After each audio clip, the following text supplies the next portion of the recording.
Welcome guys. अभी जो video देख रहे थे उसका टाइटल है वर्ल्ड फास्टेस्ट ग्रोइंग रिलीजन इस्लाम, लेकिन क्यों। तो गाइस चलो वीडियो को स्टार्ट करते हैं।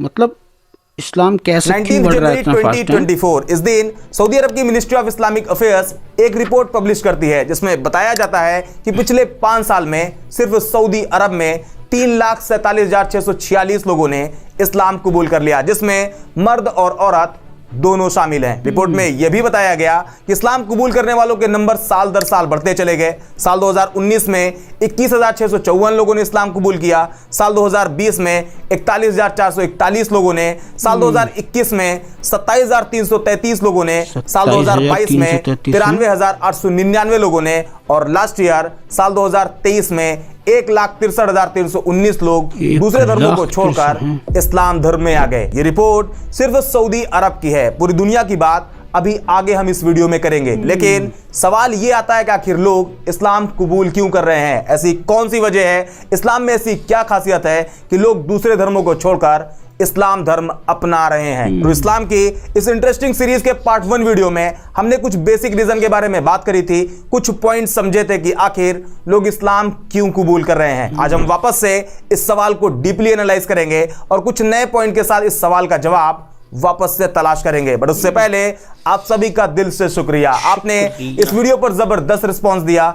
ऑलमोस्ट 1 मिलियन लोग इस वीडियो को देख चुके हैं। बस इसी तरह मोहब्बत बनाए रखें और इस वीडियो को भी लाइक और शेयर जरूर करें। अब टॉपिक पर वापस आते हैं और शुरू करते हैं आज की ये वीडियो।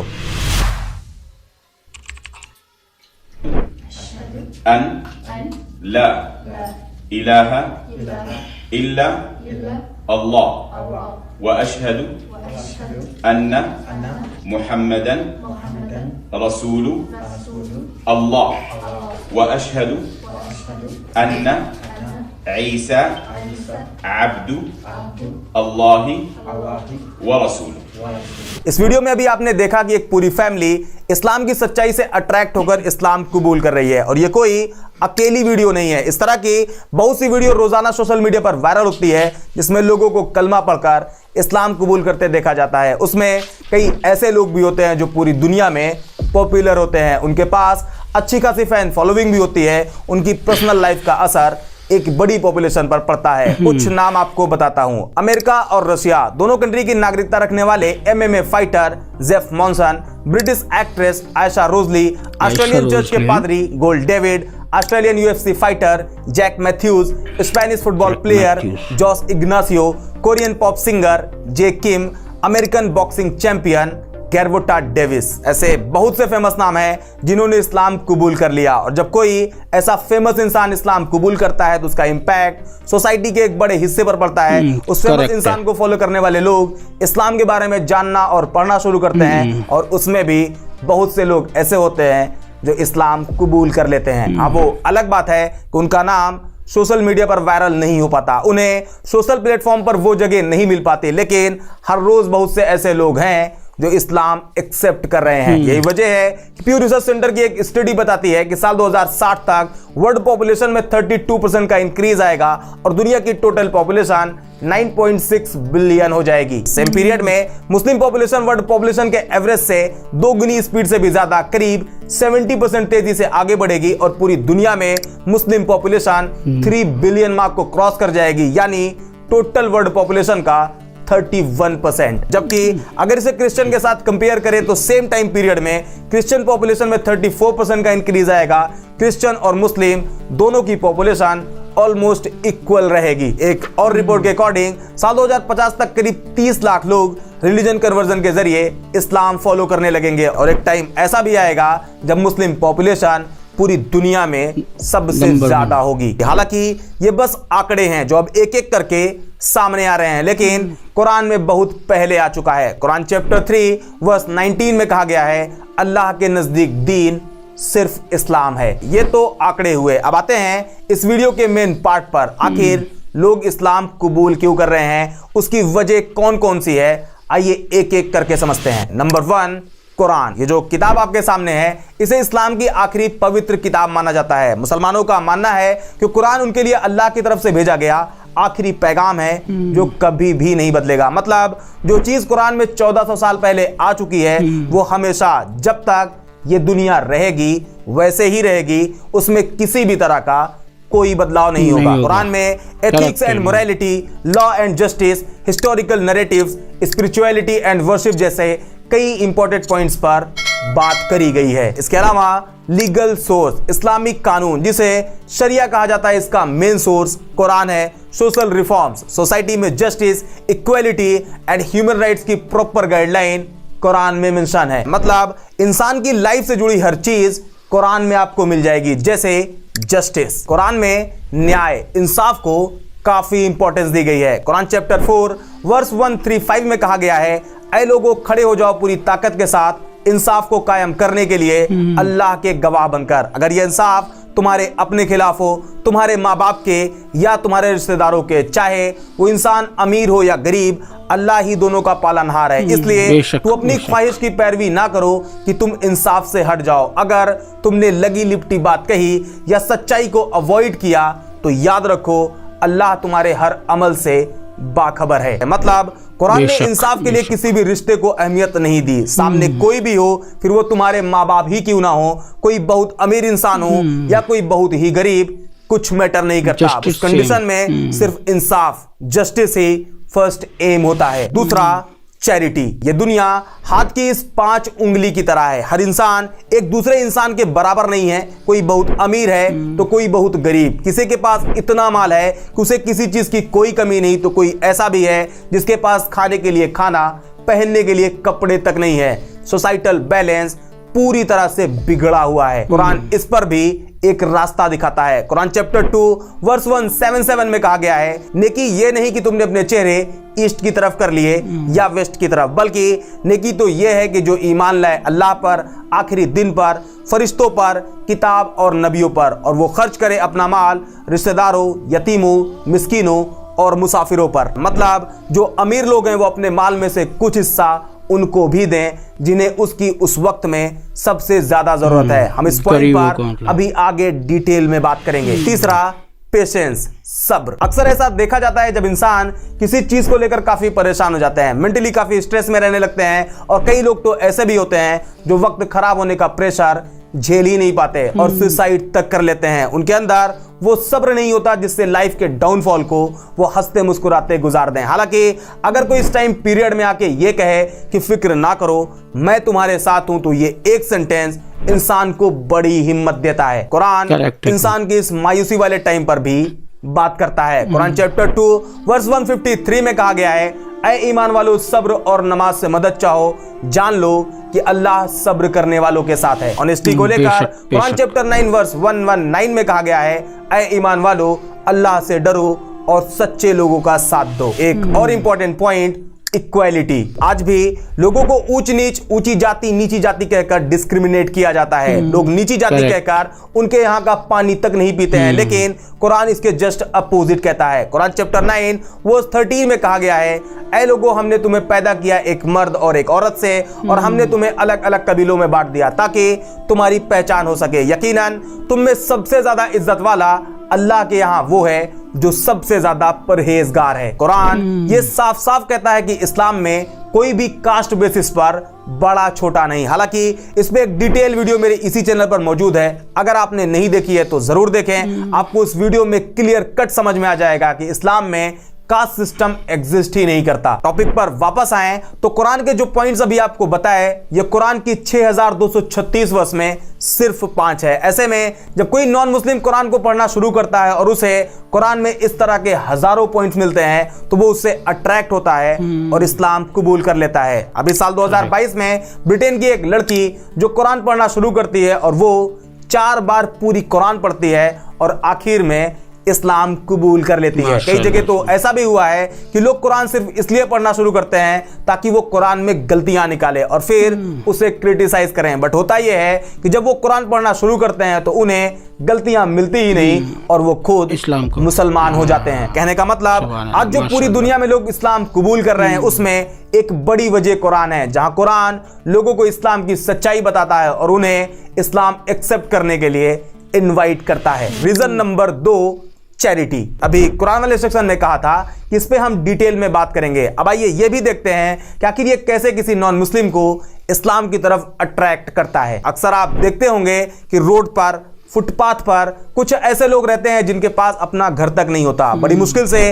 वो अपने खाने का इंतजाम कर लेते हैं, लेकिन रहने के लिए फुटपाथ के अलावा उनके पास कुछ नहीं होता। बारिश हो, ठंड हो, वो वहीं पर रहते हैं। आपने ये भी देखा होगा, खास करके ठंड के मौसम में बहुत सी वीडियो और फोटो सोशल मीडिया पर वायरल होती रहती है जिसमें कोई नेताजी या फिर कोई सोशल वर्क के नाम पर उन्हें कंबल दे आता है और फिर उसकी वीडियो बनाकर सोशल मीडिया पर अपलोड कर देता है। ये केले वाली इमेज भी आपने जरूर देखी होगी। केले तो सिर्फ 2 हैं लेकिन देने वाले 4 हैं। अब ये इमेज देखें, यहाँ केला तो सिर्फ 1 है जबकि डोनेट करने वालों की गिनती आप खुद कर सकते हो। कहने का मतलब आज के टाइम पर चैरिटी कम होती है जबकि उसका एडवर्टीजमेंट बहुत ज्यादा होता है। लेकिन जब आप चैरिटी के कॉन्सेप्ट को इस्लाम के पर्सपेक्टिव से देखते हो तो इमेज कुछ और निकलकर सामने आती है। आइए अब इसे समझते हैं। जैसा कि भी बताया, कुरान चैप्टर 2 वर्स 177 में कहा गया है, नेकी ये नहीं कि तुमने अपने चेहरे ईस्ट की तरफ कर लिए या वेस्ट की तरफ, बल्कि नेकी तो ये है कि जो ईमान लाए अल्लाह पर,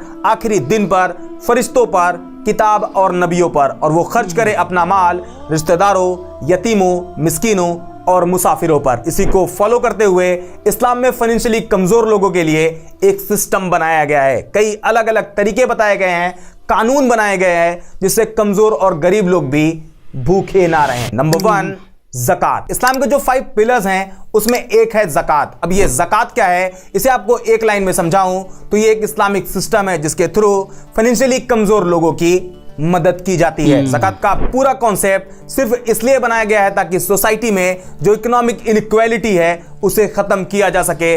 ज़कात की मदद से सोसाइटी में इकोनॉमिक स्टेबिलिटी आती है और गरीब लोगों के हालात में सुधार भी आता है। ज़कात के जरिए सोशल यूनिटी एंड ब्रदरहुड को भी बढ़ावा मिलता है। ऐसे में सोसाइटी के वो लोग जो फाइनेंशियली मजबूत है और वो ज़कात के लिए फिक्स किए गए अमाउंट लिमिट से ज्यादा की हैसियत रखते हैं तो साल में एक बार उन्हें अपने टोटल सेविंग का 2.5% अमाउंट ज़कात के तौर पर देना पड़ेगा। मान लीजिए किसी के पास 1 लाख रुपए है और उस पर ज़कात कंपलसरी है तो उसे 2,500 रुपए ज़कात निकालनी पड़ेगी और उसे गरीबों को देना पड़ेगा। कुरान चैप्टर 2 वर्स 43 में कहा गया है, नमाज कायम करो और ज़कात दो। चैप्टर 24 वर्स 56 में कहा गया है, नमाज कायम करो और ज़कात दो और रसूल के इताअत करो ताकि तुम पर रहम किया जाए। कुरान में कई और जगह भी ज़कात देने के लिए जोर देकर कहा गया है। सही बुखारी हदीस नंबर 1395 में खुद प्रॉफिट ने कहा है, और फिर उन्हें बताना,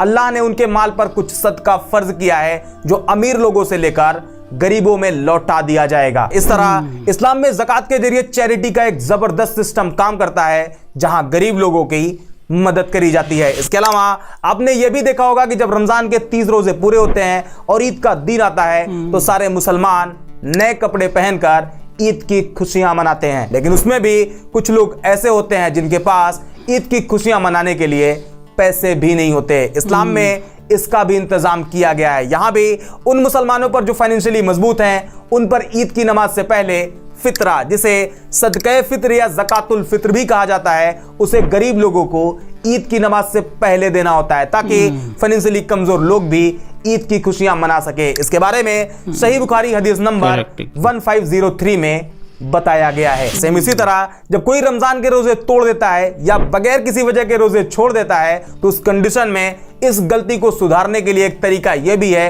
कि उसे 60 गरीब लोगों को खाना खिलाना पड़ता है, जो कि सही बुखारी हदीस नंबर 1936 पर मेंशन है। ईद अल अज़हा, जिसे आम भाषा में बकरा ईद भी कहा जाता है, इस मौके पर जिन लोगों पर कुर्बानी कंपलसरी होती है और वो जानवर कुर्बान करते हैं तो उसके गोश्त का 1/3 हिस्सा गरीबों को दिया जाता है। ऐसे बहुत से मौके हैं जहां इस्लाम अमीरों से लेता है और गरीबों में बांट देता है। और जैसा कि शुरू में ये इमेज आपको दिखाई थी जिसमें केला तो एक है लेकिन दान करने वाले अनेक हैं, यह भी बताया था कि लोग कंबल बांटते टाइम वीडियो शूट कर लेते हैं और उसे सोशल मीडिया पर डालकर लोगों को दिखाते हैं कि उन्होंने कुछ डोनेट किया है। इस तरह से वो अपनी दरिया दिली का शो ऑफ कर रहे होते हैं, बट सच ये है कि वो उस गरीब इंसान जिसको उन्होंने कुछ डोनेट किया होता है उसकी बेइज्जती कर रहे होते हैं, उसकी गरीबी का मजाक बना रहे होते हैं। जबकि अगर आप सेम कॉन्सेप्ट को इस्लाम के पर्सपेक्टिव से देखते हैं तो सही बुखारी हदीस नंबर 1423 में प्रॉफिट कहते हैं चैरिटी ऐसे करो कि अगर